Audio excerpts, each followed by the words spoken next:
నమస్తే, నేను మీ ఈశ్వర్. ఈ 6 న్యూస్ కి స్వాగతం. వార్తల్లోని ముఖ్య అంశాలు. జిహెచ్ఎంసీ ఉద్యోగి సునీత లంచం తీసుకుంటూ ఏసీబీ అధికారులకు పట్టుబడిన సంఘటన మూసాపేట్ సర్కిల్ పరిధిలోని రెవెన్యూ విభాగంలో చోటు చేసుకుంది. సునీత సీనియర్ అసిస్టెంట్గా పనిచేస్తున్నారు.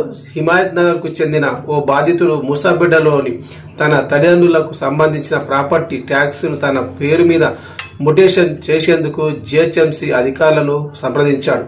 రెవెన్యూ విభాగంలో పనిచేస్తున్న సునీత తనకు సంబంధించిన విధులు కాకపోయినప్పటికీ ఈ విషయంలో కలగజేసుకుని ఆస్తి పన్ను ముటేషన్ చేసేందుకు ₹80,000 డిమాండ్ చేసినట్టు సమాచారం.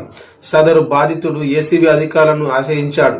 ఏసీబీ అధికారులు ఇచ్చిన రూపాయలను తీసుకెళ్లి మొదటి విడతగా 30,000 ఆమెకు ఇస్తున్న క్రమంలో ఏసీబీ అధికారులు రెడ్ హ్యాండ్ గా పట్టుకున్నారు.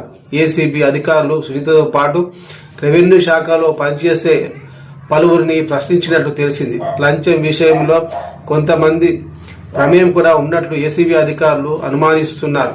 ఏసీబీ డీఎస్పీ శ్రీధర్ ఆధ్వర్యంలో సర్కిల్ కార్యాలయంలో వివిధ చోట్ల సోదాలు చేశారని తెలుస్తుంది. ఈ మేరకు సునీతను అదుపులోకి తీసుకుని కేసు దర్యాప్తు చేస్తున్నారు ఏసీబీ అధికారులు.